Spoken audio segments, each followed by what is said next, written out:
Welcome, everyone, to this ECFR webinar. We haven't been doing this in a while because we've done a lot of in-person conversations again, but we're actually very happy to have all of you on the screens for the presentation of a new policy brief. My name is Janka Oertel. I'm the director of the Asia program, and I'm joined today by Mark Leonard, the director of ECFR, and Alicja Bachulska, a policy fellow in the Warsaw office working on China. We are presenting to you a new policy brief on Chinese perceptions and Chinese views on the Ukraine war and on kind of how this is perceived in the Chinese intellectual debates. This policy brief is part of a discussion series and a kind of research project that we're conducting that's called Inside China. It has its own website that will be posted in the chat later so that you can check out all of the different products that are around it. It is kindly supported by the Stiftung Mercator, and we are working on kind of finding out what Chinese thinkers think and figuring out what the debates are that are going on the ground at the moment after years of sort of a very quiet conversation or a very online conversation. We're also now starting not only phone conversations again, but also in-person exchanges. So Mark will also report a little bit from his trip to Beijing. He's just back after a week in Beijing and had a lot of conversations on the ground. We will start out, though, with presenting you the policy brief. Alicja will frame this conversation a little bit in the first few minutes, and will report in terms of what the main and key findings are. And then Mark will comment on that and will give us his take from on the ground. We look forward to the conversation, and Alicja, the floor is yours. Thank you very much, Janka. So I'll start with a very short disclaimer about the fact that our findings are not really intended to draw any conclusions when it comes to how these ideas impact the actual policy making in China, because we are all very much aware that they should not be treated as proxy adopted by the authorities. But nevertheless, they do represent some of the most representative views in the Chinese debate, and their impact should not be either overestimated or underestimated. They are important voices as such. But academic debates in China these days are increasingly limited by the boundaries of what is actually accepted by the authorities. So this should be kept in mind throughout our conversation. And moving on to the actual lessons from our conversations and research regarding the way Chinese intellectuals see China. The very first and potentially one of the most important lessons is the fact that for many Chinese intellectuals, America is actually using the war in Ukraine to encircle China. That's a view that has been very prominent throughout our conversations. But at the same time, many in China believe that Washington has failed to actually rally the world behind its cause. So essentially, the war in Ukraine is not about in China. There is very little Ukrainian agency in the debate, and the war is perceived largely as a war, as a proxy war of the US and its competitors, mostly Russia and China.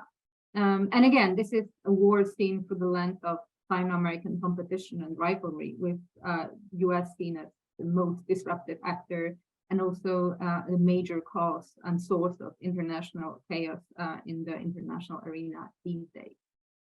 The second lesson is about Russia. Many Chinese academics and experts believe that China still has much more to gain than to lose from standing by Russia, but Moscow is seen increasingly as Beijing's junior partner. And we also felt that many of our interlocutors, they expressed dissatisfaction with Russia's weaknesses on the battlefield. But the general message was still that Beijing and Moscow are structurally bound to be partners in their joint struggle to build what they perceive as a post-Western international order that would eventually better reflect the interests of authoritarian regimes such as China and Russia. That is not to say that there are no diverging views on Russia in China. There are some critical voices that we came across, but they are quite marginal. And it's very important to point out that they should not be treated as signs of any major qualitative change in China's strategic approach towards Russia. They are very much on the sidelines of the debate, and they should be treated as, separate voices and ideas that are not really the most influential when it comes to shaping the general perception of Russia-China relations these days. The third lesson is about Taiwan. We believe that from our conversations with Chinese intellectuals, we feel that the conflict in Ukraine, the war in Ukraine, has not really made war over Taiwan, neither more nor less likely.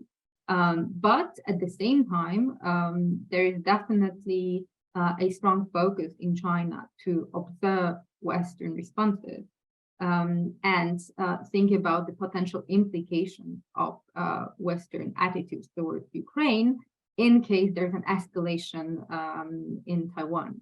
So the official position is obviously that Taiwan is not Ukraine, but for example, in our conversations with Feld, for example, the assessment about NATO not really engaging in direct fight with Russia does translate in the perspective of many Chinese scholars into an assumption that if one day there's an escalation over the Taiwan Strait, the war efforts would be potentially outsourced to regional powers such as Japan. So NATO would not really engage directly in a war over Taiwan with China.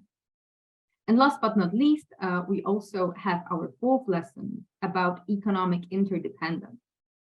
And this is quite consequential, and the implications of this lesson really have to be taken into consideration when creating policy responses.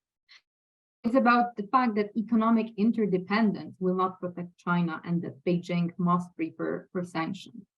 We feel that in the Chinese intellectual debate these days, this long-held belief that economic interconnectedness will shield China from external shocks is no longer valid. Instead, there is a very high sense of urgency that China must prepare for potential sanctions. And also believe that it's not only about the war is, an element of bigger changes happening worldwide. And it has only accelerated the processes of securitization, of weaponization of economy, and brought them to a whole new level. So basically, China now needs to speed up its efforts to become more self-reliant and also resilient in this increasingly unstable international environment. Thank you. Thank you, Alicja, for this super succinct overview of the paper. And as you can see in the chat, there's also a link to the paper itself where you can read it. I would now hand the floor to Mark to comment, add, and also add some of his impressions from Beijing. Thanks a lot, Janka. And I think Alicja did a great job of laying out the kind of core findings that came out of our work over the last 18 months, talking to Chinese scholars and reading up Chinese debates. But I'm still a bit jet lagged because I've just come back from 9 days in Beijing where I was at the World Peace Forum. And I thought I might just take a few of the lessons of those 9 days and use them to kind of expand on some of the points that Alicja was making. And maybe I'll just start with the World Peace Forum itself, because in a way, I think it perfectly illustrates a lot of our findings. For those who don't know, the World Peace Forum is set up by a brilliant Chinese academic, an IR scholar called Yan Xuetong, who's at Tsinghua University, one of the top universities in China. He launched it in 2012 to show that China wasn't just an economic power, but that it could actually play an important part in helping solve some of the world's big conflicts and being part of the kind of solutions to big global political questions. And Xi Jinping, who was then still the vice president, came up along to the first event and was the keynote speaker at it. So when I got there, a lot of people, particularly like Western diplomats and journalists, thought that maybe on the back of the Chinese role in fostering a deal between Saudi and Iran, that Ukraine and the Chinese peace plan might be an important part of the World Peace Forum.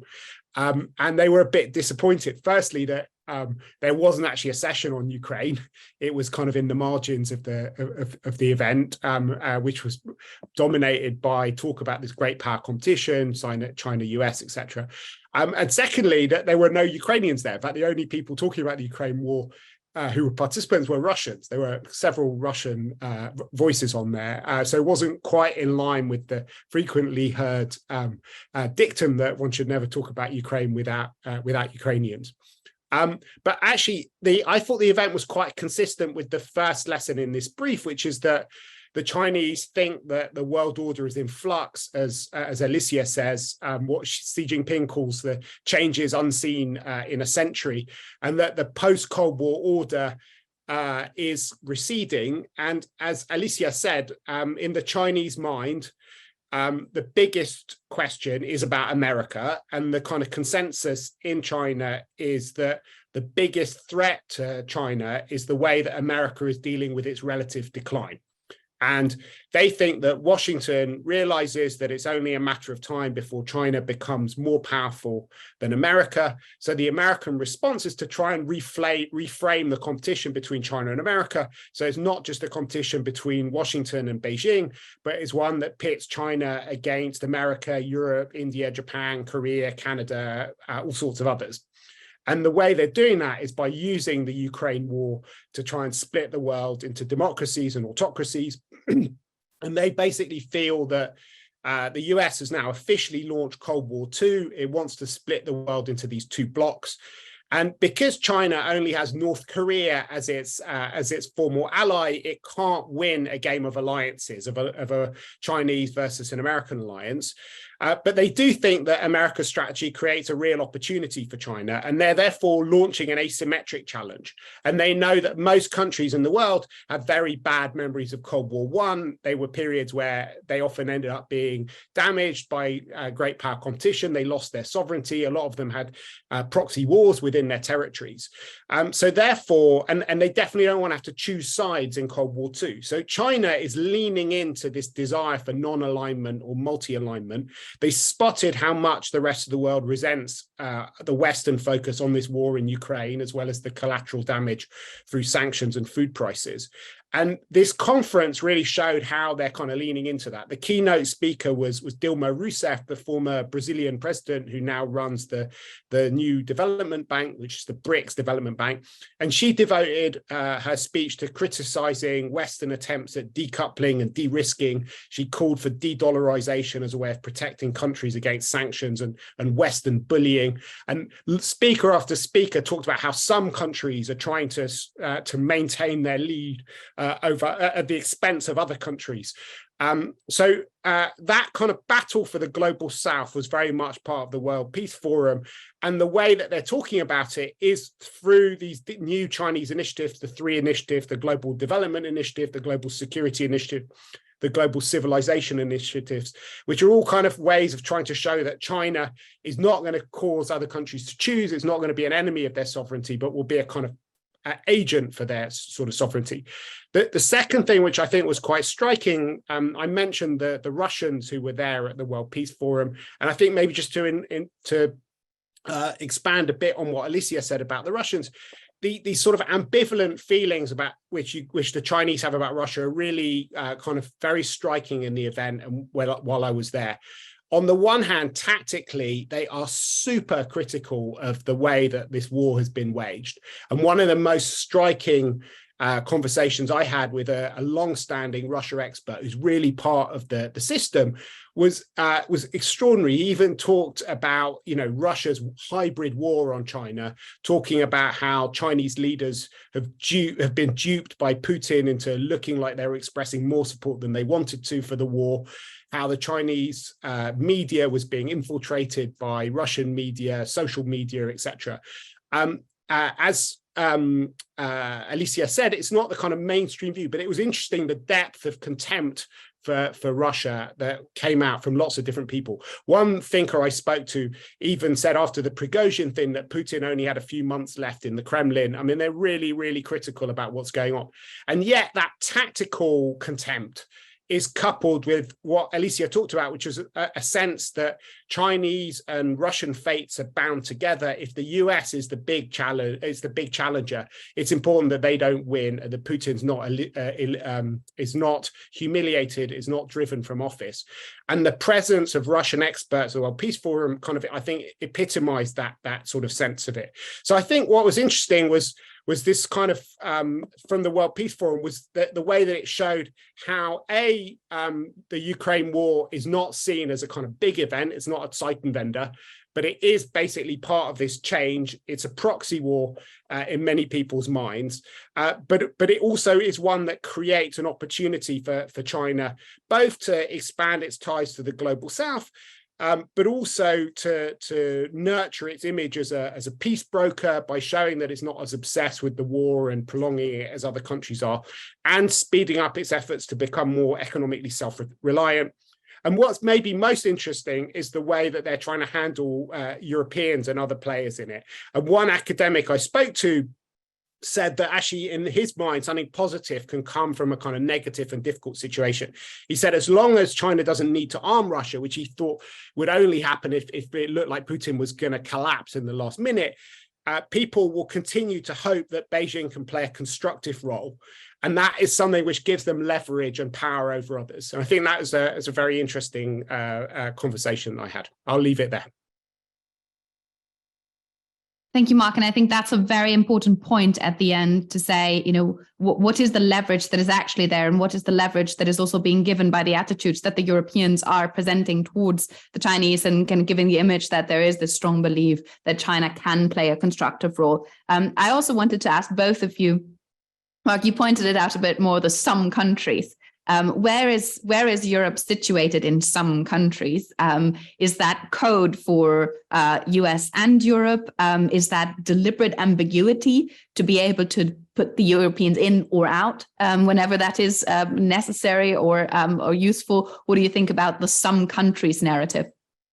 So one of the striking things for me about this trip was one, I mean, I think we all know that China's had quite a subtle and differentiated view of Europe for a long time and doesn't see it as a single bloc.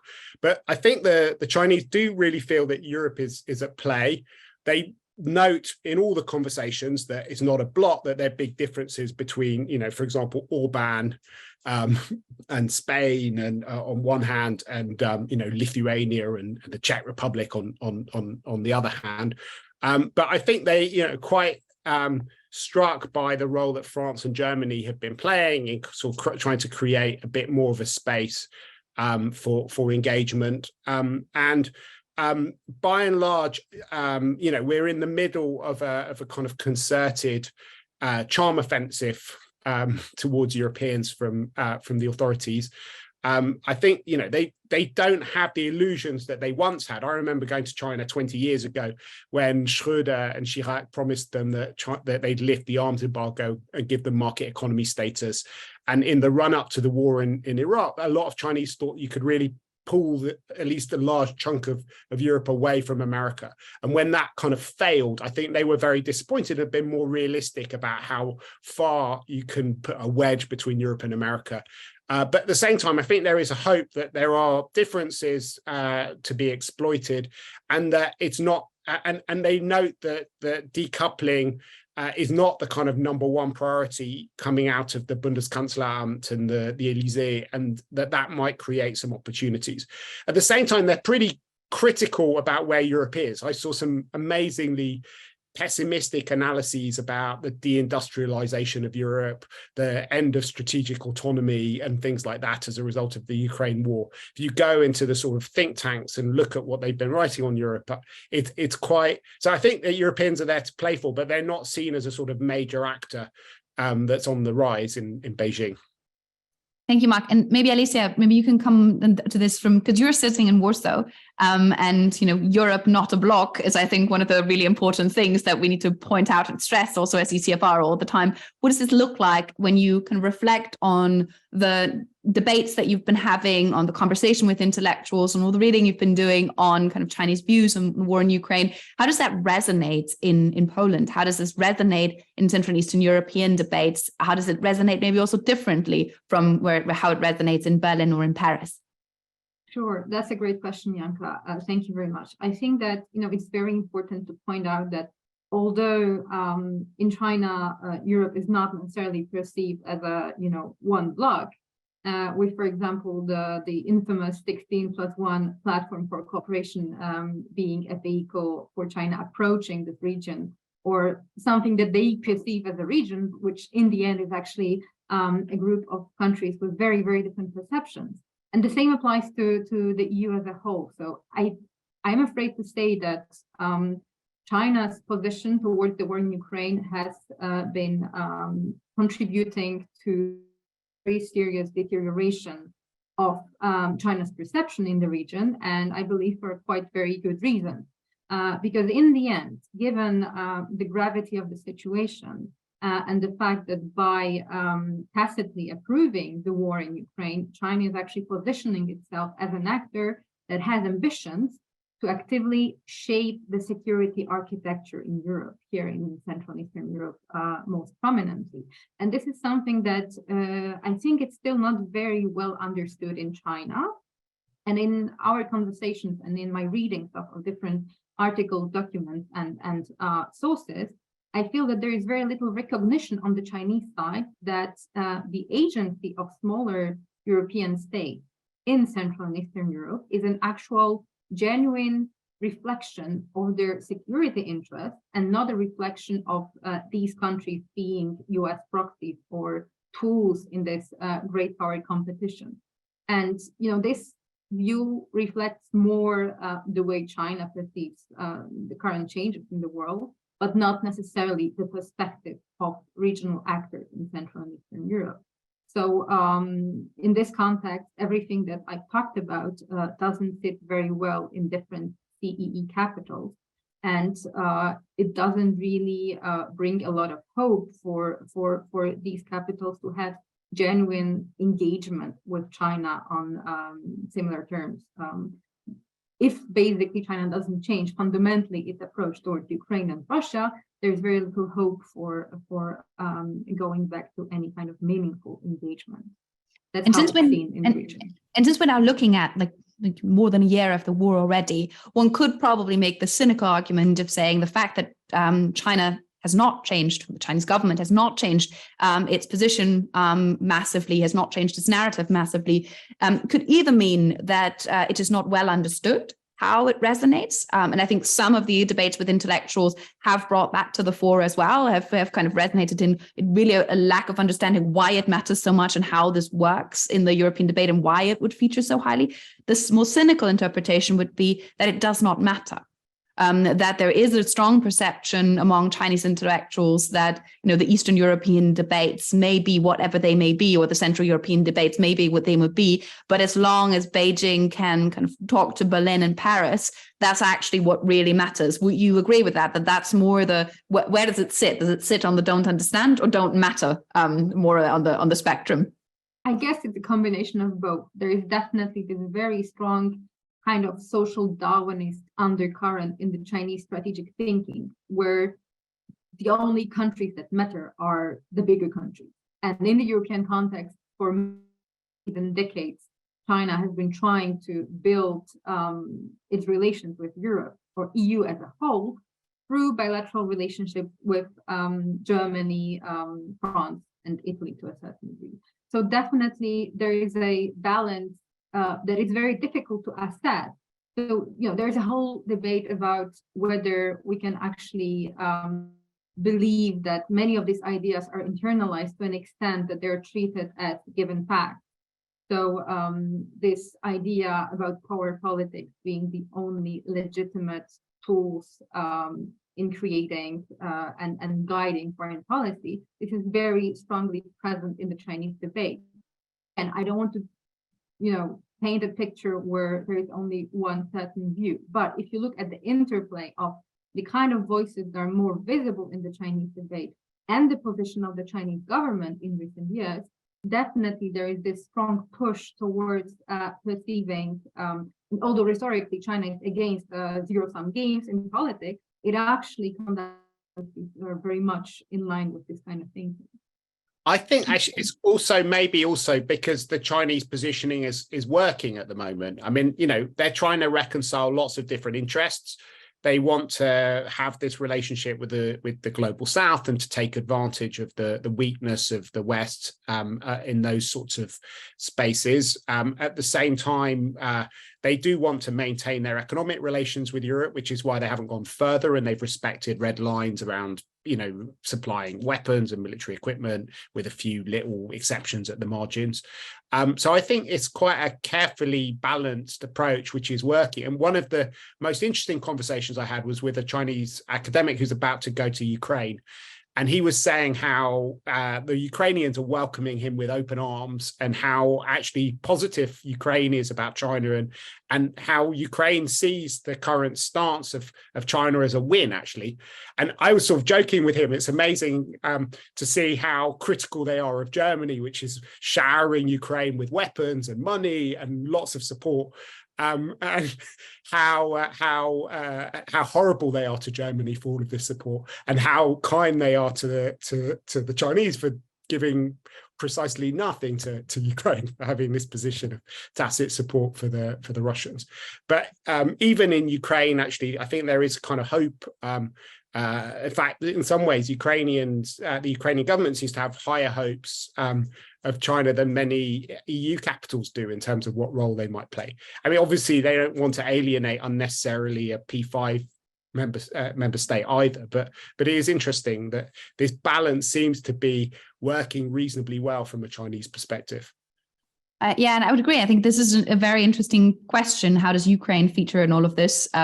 Because the views that are promoted here for China as the largest pre-war trading partner, but also, you know, one of the largest benefactors of the Black Sea Grain Initiative, one of the largest players still economically in the region, and for the post-war order, obviously very important in the question of what does the economic relationship look like, what's the infrastructure relationship look like, etc. All of this matters, and all of this matters with regard to also potentially pressuring the US in a kind of from a Ukrainian perspective. So I think this kind of strategic game is not being only played on the Chinese side, as you say, Mark, but also on the Ukrainian side, and that's quite interesting to look into. We have a question from Teresa in the Q&A box already that kind of ties nicely to the last question I wanted to ask you before opening it to the chat, to the audience. So I'll just sort of be like, I will get this, I will immediately kind of integrate this into my question and point you towards the third as the conclusion that you have in your policy brief. That's the Taiwan conclusion that you have, because this is one of the myths that we sort of have going around a lot. You know, it's sort of the same, and can we compare, and what are the lessons that we can draw? Are there any really? You've had quite some finding. Maybe you can expand a little bit on the kind of Taiwan comparisons, on how much it matters really for the Taiwan conversation. What are the lessons that Chinese intellectuals, Chinese academics take from Russia's troubles, also military troubles in Ukraine, for their own perspective on Taiwan? Maybe Alicia first, and then Mark. I think that one of the important elements that we have encountered quite a lot is the fact that, on the one hand, many of our Chinese interlocutors expressed a lot of surprise regarding the level of solidarity between Western countries in terms of actually supporting Ukraine over time and maintaining a certain level of support throughout the past 18 months. So they did express this, I think, ties back to this whole narrative about Western liberal democracies being in the state of ultimate decline, a narrative that has been very popular in China for many, many years, and also fueling this bigger debate about Western's relative decline. And, you know, the West is right, the West is in decline, the East is on the right. But I think that it also, this surprise quickly turned into rationalization through the proxy of this debate about the war in Ukraine being the American war. So although there is a lot of solidarity, this does not mean that actually the West and many Western countries are trying to develop a values-based foreign policy in defense of Ukraine's sovereignty, in defense of international law. That this whole Western response is rather about the US somehow coercing its allies to actually act in this way. So the agency of smaller countries or smaller entities, such as the EU, is again very much diminished and rationalized through this whole narrative that it's all about power politics. But I think that also one of the very crucial elements is the fact that The Taiwan question also ties back to the broader question of economic interdependence and how the lessons from Russia sustaining the sanctions also translate into the debate in China. So quite a few people were somehow surprised by the perceived ineffectiveness of the Western sanctions. So they would actually say that despite the fact that these are the biggest, allegedly the biggest sanctions in world history, Russia is still able to sustain its war effort, and it's not as weak as some would suggest. So there's a lot of internal contradictions in this debate. And I think it's quite important to point out that oftentimes we have a tendency to think about, the Chinese debate being extremely monolithic and also somehow coordinated. But if you actually look into it, there are certain themes that appear throughout this debate, but it's also very often internally inconsistent. And we should remember about that when thinking about the grand strategic plans that are unfolding out there. Thank you, Alicia. Mark, please, on the Taiwan question. Yeah, 3 quick things on Taiwan. Firstly, I was struck by how much less nervous Chinese are about a war over Taiwan than Americans are. The American political elites got itself into a state of both thinking that it's very likely, but also that it can happen quite soon. Chinese obviously are worried about it happening, but they don't think it's going to be something that happens in the next few years, and they have a kind of longer timescales when they sort of think about it.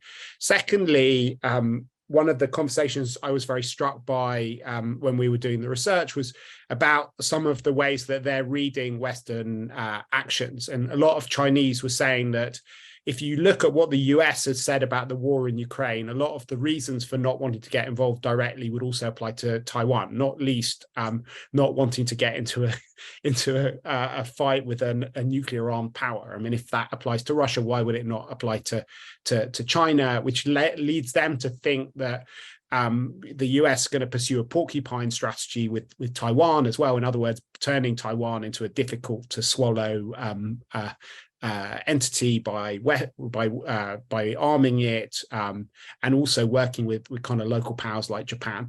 And the third thing, which I think was most interesting on the sanctions, was one conversation where somebody said that how completely shocked that a lot of Chinese were at the German attitude towards Russia, and the fact that this enormous energy dependency on Russia had no impact at all on German foreign policy, either on sanctions or on their willingness to arm Ukraine.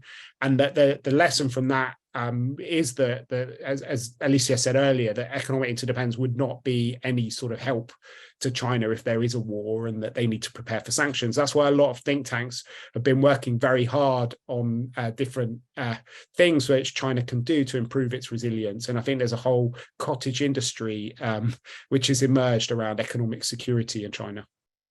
Yeah, and there's this kind of the preparations for war in general, I would say, are kind of visible. Not saying that the war is very likely, but that is possible, and therefore preparations should be ongoing. We have a question from Justina from Poland in the chat that says, to what extent do you believe that Chinese experts are talking about the Chinese assessment of the war in Ukraine? Are they sincere in their opinions and messages? She sort of cuts to the heart of what the problem is at the moment in talking to Chinese intellectuals, Chinese academics, be it online or be it on the ground, that it's kind of difficult to say, what is this?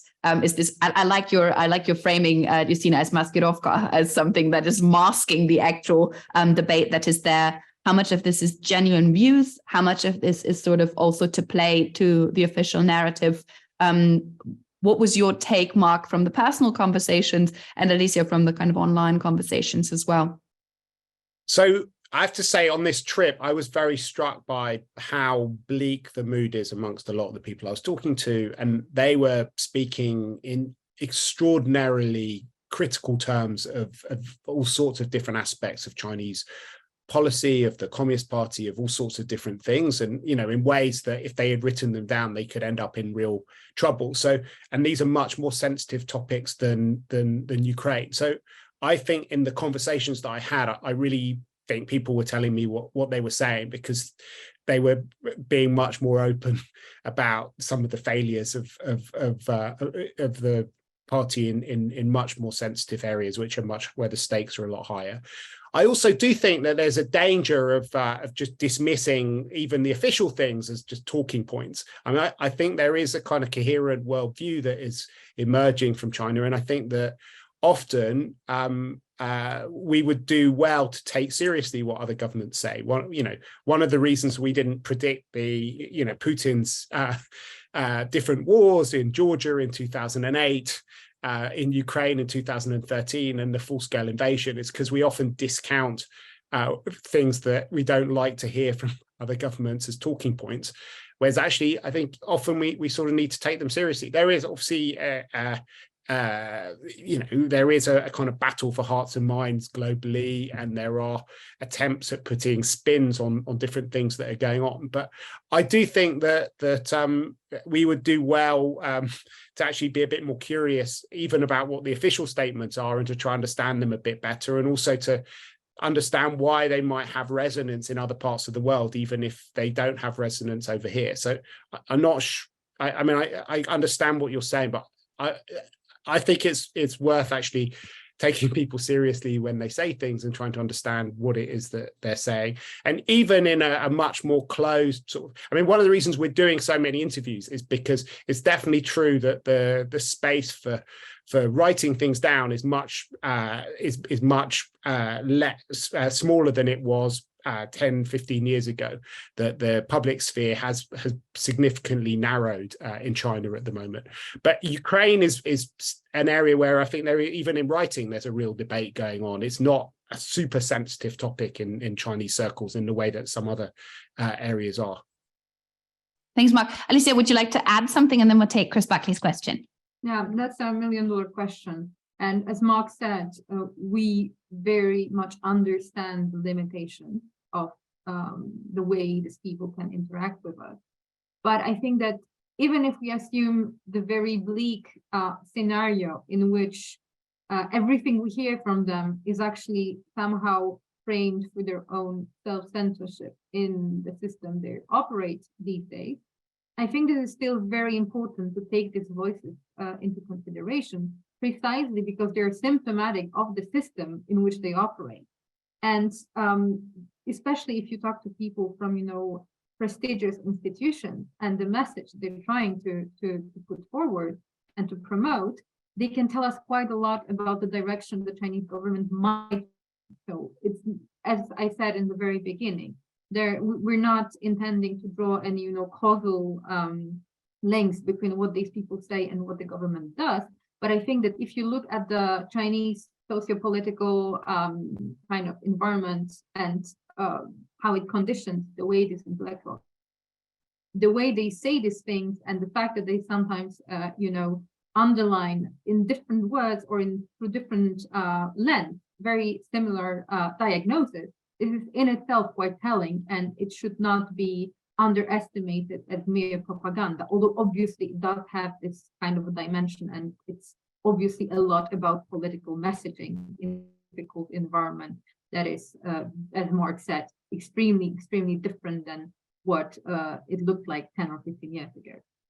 And I think that's part of the Inside China project as well, that we go also in larger numbers to say, once you talk to dozens of people that have a similar view, then it tells you also something about, who are the outliers, what is the range of the conversation. It is much more subtle and it's much more difficult, and a lot of hard work goes into making these conversations possible. But I do think that it's quite worth pointing out where some of these conversations lie. Chris Buckley, super China watcher himself, has put the question here in the chat. What impressions did you get from your discussions with Chinese Russia watchers about the resilience of Putin's regime, and about what and who could come after him? And related to that, what did they say about how Russia may respond to growing reliance on China? Because that's one thing to say as a junior partner. What is the reaction going to be? Was there anything that you could detect from the conversations that would kind of be a good answer to that question? Maybe Mark first.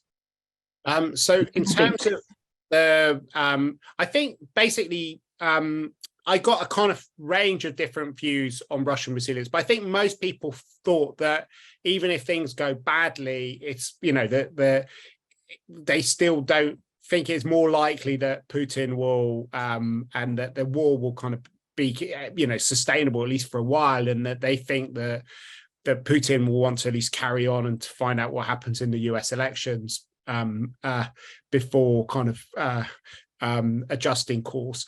One conversation which was quite interesting was talking about the sort of dialogue between different regimes, and they were saying that the big problem that Putin had was that he wasn't a proper dictator, unlike Xi Jinping, that there were their political parties, that people could protest, all these sorts of things, and that maybe that might mean that he might not be as resilient as you'd have thought, because he's not doesn't have the killer instinct that Xi Jinping has in terms of control over the political system. But by and large, I don't think people. I mean, I got a range of views. Some people, as I said that they thought he had months left in office. I didn't have detailed discussions about post-Putin scenarios and what might happen, or about how China or how Russia is going to deal with its over-reliance on Russia. I mean, most of the talk has been about how that's a positive thing from a Russian perspective, this over-reliance and the changing of roles. And that's why some Chinese thinkers said, if you look at who benefits from the war in Ukraine, the only two countries that have really benefited so far are the US and China. The US, there's a lot of talk about how much the US has benefited in terms of ways that it's instrumentalized the war, increased its energy sales to Europeans, bound in partners more effectively. And from a Chinese perspective, the change in the relationship with Russia and with the global South are all seen as sort of advantages so far. They think that Europeans are desperately weakened by the war in Ukraine. That's what I was saying earlier. There are these quite negative perceptions about what this is going to mean for Europe's role and its ability to have strategic autonomy going forward. Maybe I can manipulate the Q&A box here a little bit and just kind of pose it to Alicja the question of the Arthur's question, Arthur Krober's question here, that says kind of what are the major points of disagreement that you found among the experts? Because I think just stressing that again, because we say there is a range of views, but just to be very explicit, what were the major points where there would be divergence? One of them being the kind of Putin only has weeks left, but are there other points where there is kind of a divergence here as well? So there was definitely a divergence, not a huge one, but a divergence in the assessment of the war itself. So there were quite a few scholars who would actually say that the war in Ukraine is a certain type moment, but nevertheless, the war in Ukraine would be still framed as a kind of regional conflict. So America's war, but this time fought in Europe. But I think that, the Zeitenwende narrative has very specific connotations in Europe, and also specific kind of emotional resonance among local audiences.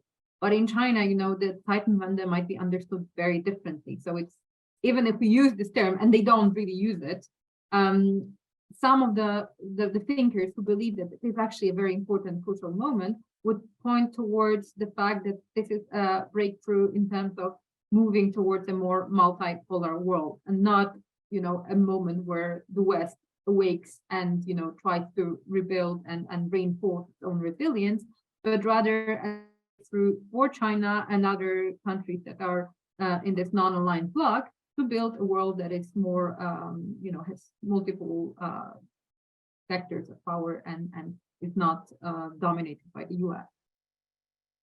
Thank you, Alicja. I would like to kind of, I like your point of saying, how does China see the Zeitenwende? Maybe the best translation is the changes unseen in the century, which are the kind of the Chinese version of the Zeitenwende then in the end.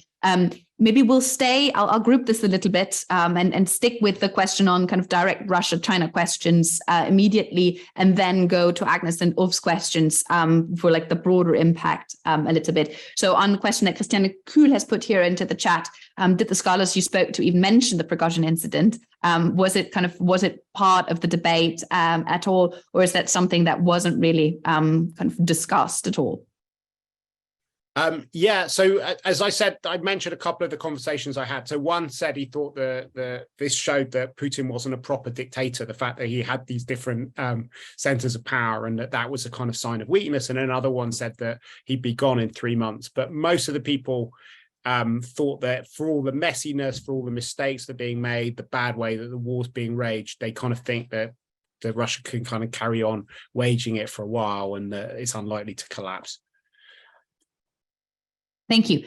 So maybe we can kind of go a little bit in the, it's like take this up one layer for the last 15 minutes that we have in the conversation, because we have a number of questions here that are slightly broader framed in this, in terms of what does this mean in terms of, as Lorenz Friedel puts here in the chat, does the discussion in China paint a picture of how the CCP wants to conduct itself on the world stage in the future? What are the broader implications of that? When they become number one world power, would they simply slot into the kind of role that the US has carved out for itself? What is the Chinese version? You mentioned GSI, GDI, GCI a little bit as the kind of framing devices that are being used, but maybe you can elaborate a little bit on that in terms of how this is being perceived there. And then I would maybe add the question that Ulf Sverdrup has put here in the chat as well, in terms of China's economy not performing incredibly well at the moment, China being under significant economic pressure, and the kind of impact that that could potentially have on Chinese foreign policy ambitions, whether there is already a scaling back of the ambitions that you can see. Was the prospect of the Chinese economy and the worry, was that a topic of the conversations that you've been having? You want me to do that? Or you go first, Mark. I see you moving and Alicia taking notes, so maybe you go first and Alicia goes then after that. Sure. Okay. Maybe start with the economy point, because I think that was like massively on everyone's minds at the moment and a real sense of doom and gloom about the economy at the moment. But it was different from the peak China debate that we're having in the West. So the peak China debate focuses on these structural issues like demography and unemployment and things like that. Whereas the Chinese, by and large, I spoke to a lot of really great Chinese economists, and there were a range of views amongst the different things. But if I was trying to crystallize a kind of worldview out of them, I would say that the Chinese think that in a structural way, China actually has much more growth prospects that many in the West sort of think. It's still got, you know, a billion people who are relatively poor, who can go up the value chain. The fact that you have unemployment at 20% amongst young people shows that demography is not actually a problem. It's not that there are too many people. It shows that there's sort of growth. So they think there's a lot of growth potential in different ways, and that there are very positive things going on in EVs, in other areas where Chinese innovation is working very well.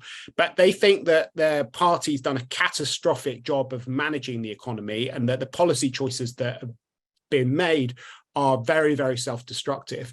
One person put this rather strongly and said, you know, the US can't stop China's growth. It's too late for that. The only things that can get in the way of China's growth are stupidity and sycophancy. And we're doing a great job on both of those fronts. So I think there's a big focus on the kind of policy challenges. But I think in a weird way, and this links to the foreign policy bit, the pessimism is more about China's economy and the policy choices which are being made and the mistakes which are being made, and the fact that the Chinese government is sort of taking quite a similar stance to what the German government did during the Euro crisis, of wanting to teach people a lesson in the property markets and with local governments, and rather than stimulating the economy and creating growth. So that they see it more as a kind of set of bad choices and bad leadership and kind of silly things being done. But at the same time, on the foreign policy front, things seem to be going quite well. There's quite a lot of optimism about the kind of broad orientation of Chinese foreign policy and the way that that's working. And that kind of, I think, relates to the question about what role China's going to play in the world stage. One thing they definitely don't want to do is to slot into the US role. And I've just written a long piece for Foreign Affairs, sort of looking at how China's thinking about world order compared to the US world order. And I think the headline of that is that the US and the West is sort of thinking about how do we defend the rule-based order. What China is trying to do is to look beyond the current order and to prepare for a world of disorder, to think about how do you make China more resilient by changing its economic model so that it relies more on indigenous innovation, by rebuilding its economic links with other parts of the world. and to act as a sort of champion for the desire for non-alignment, for multi-alignment from other countries, and to build different sorts of relationships. But the one thing it doesn't want to do is to play the role that the US did in the last few decades as a kind of provider of order and an underwriter of different things. So it is, definitely moving forward in different ways. It's playing a more active role. We saw the role it played in Iran and between Iran and Saudi Arabia and other countries, but they're definitely not going to kind of move into the role in the Middle East that the US has vacated as it kind of pulls out. So I think their big fear is about how to deal with the kind of Cold War II, which is being launched in its direction, how to make themselves more resilient, to build different kinds of relationships. And in the very short term, I think what we're seeing is that these economic issues leading to a bit of a charm offensive and an attempt to de-escalate, not just with Europeans, but with the US as well. And while I was in China, Janet Yellen was there as well. And the way that she was treated and the sorts of discussions, I think, mark a kind of at least a tactical shift in the very short term for Chinese foreign policy. Thank you. Alicja, what would you like to add? So I would like to add something that was related to the second question on the scaling back of the ambition. And I think that it's quite important also to point out that there is a new wave of kind of narrative and opinions that draw back to the idea of struggle. And this doesn't come from our conversations, but rather from our reading of different documents and publications. So there is this whole idea expressed in the idea of struggle that China needs to prepare for more difficult times. And if you look at the economic slowdown with huge youth unemployment, with gender problems, and many other domestic issues that China will have to deal with, it feels like, the prominence of this narrative that young people have to struggle, that they have to understand that struggling is actually a form of happiness, because this is one of the ideas that Xi Jinping has been pushing very hard in recent years. It does suggest that there is a growing need to create this new type of identity that will be not based on what previously was, China's economic success and the fact that everyone was getting richer and every new generation was actually more well off than the previous one, but rather on this idea that China has to prepare for a long-term period of difficulties that need to be exploited. So it's not necessarily extremely gloomy, but it definitely has a very dark undercurrent that on the one hand, it does suggest that, for example, the scenario of a potential conflict is taken very seriously into account. And for example, in our policy brief, we write about a very interesting report by some senior economists from the Bank of China Research Institute, who openly advocate, for example, for China to decouple, and they use the actual word decouple, from some financial institutions, so that in case there is an escalation or sanctions against China, then China is able to, for example, trade freely with Russia. So they advocate for the establishment of separate financial institutions for a Sino-Russian trade, for example. So there's definitely a growing trend towards thinking about how to prepare for, much more radical scenarios, and also messaging towards the general population that actually struggling is something good, that it has a new meaning. It's not necessarily about only this kind of financial liberal self-fulfillment, liberal in terms of consumption, but rather as something that has much broader meaning also for the nation as a whole. So we have 5 minutes left, and obviously more questions than we could answer, which is always the case when it comes to discussing China. But I think it's kind of the save the best for last thing, because Agnes has very early on in the chat asked the "so what" question, which I think is really important to figure out. So I would leave you two to kind of think for 2 seconds while I read the question out.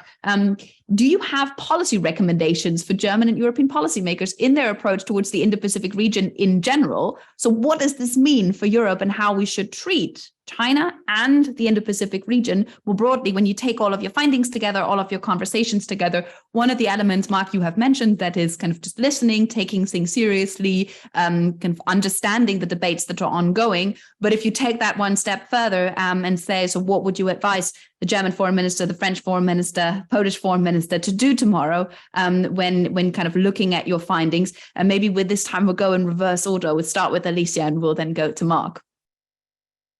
Oh, that's quite a question. Well, you're not here for the easy questions, you're not based, that's not how it's supposed to be.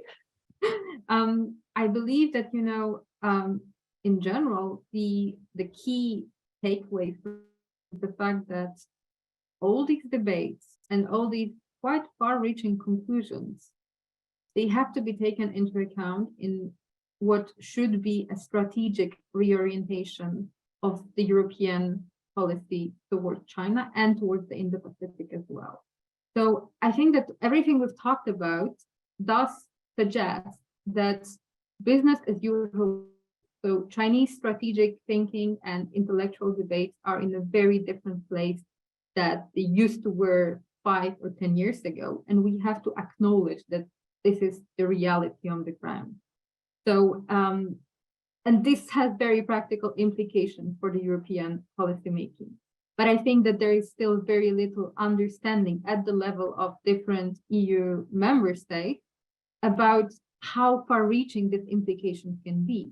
And I think that lesson one is that we have to, streamline this kind of thinking at very different levels, to the society, to kind of spur this debate that, China and becoming more assertive towards China is not only about, whether you want to trade with China or attract investment versus decoupling economically. It's about much more. It's also about security implications. It's about the impact of China-Russia relations and how China actually is kind of unable strategically to really either distance itself from Russia or to, on the other hand, have an impact on the Russian policymaking towards Ukraine. So these are all very practical implications, but I think that people are not yet, the debate is not yet out there when it comes to this kind of conclusion. Thank you, Alicja. Mark? I think that Europeans are doing pretty well, actually. My feeling is that, when it comes to our relations with China, we've got an enormous amount at stake. This whole debate shows that China is no longer just a kind of economic question. It's become a kind of total question for how the world works. So it's a multifaceted relationship. We want to make sure that we have as stable and as predictable relationship with China as possible. Most of the questions that come out of this about how we organize ourselves, I think there's been a kind of helpful and healthy debate over the last few years about European sovereignty and economic security and how we kind of need to put toolkits together and think about interdependence in a different way from the way that we've done it before. I think that's kind of healthy. Personally, I think it's important. I think the US idea of the small yard and the high fence is very helpful. We should make sure that we have a real attempt at de-risking areas which are risky, but we should make it clear that 90% of economic relations are not risky, and that we should try and promote as much interaction as possible, make it as predictable as possible, and not end up securitizing absolutely everything. We should securitize the things which need to be securitized. But for me, the big lesson is more about how we engage with the rest of the world. I think Europeans have completely lost the ability to understand what the world looks like outside of the West over the last period of time. We've become very solipsistic. It's a natural way to respond to a war on the European continent, which is existential and which is terrifying and which poses a major set of questions for our security and for the way that we think about the world. And I think it's absolutely right that we should be very focused on doing everything we can to support Ukraine at this moment. But hopefully we can do that without losing curiosity about how these things look to the rest of the world and be able to talk to them differently. And for me, having talked to lots of Chinese and listened to them, I'm not sure whether China is going to be able to effectively implement its strategy, but the way that it's positioning itself in large parts of the world the offer that it's making to other countries does seem more kind of attractive and more in tune with where they are than what Westerners are saying to them. And I think that should be a wake-up call to the West about how we kind of talk about the world. And one of the important things as part of that is not to look like we're the kind of proponents of a Cold War II that nobody wants to be involved with in the rest of the world, and find a different way of acting and of talking to other countries. And that is something where we've been quite slow to wake up to the way that the rest of the world is thinking about global politics, and to adapt our kind of messaging and above all our actions and our offer in large parts of the world. Thank you, Mark. And I think it's also for us to kind of devise some nuance to the rest of the world, which is not a kind of monolithic group as well, but it's also kind of a very diverse actor that we're looking at. We are at the end of our time, but we're certainly not at the end of our discussion, because tomorrow, very likely, the big German-China strategy will drop. Very likely there will be a big debate about China in the German conversation and in the European conversation, just over that document as well, and how it will then kind of shape the new version of the China conversation in Europe. So stay tuned for more conversations around this in the next few days.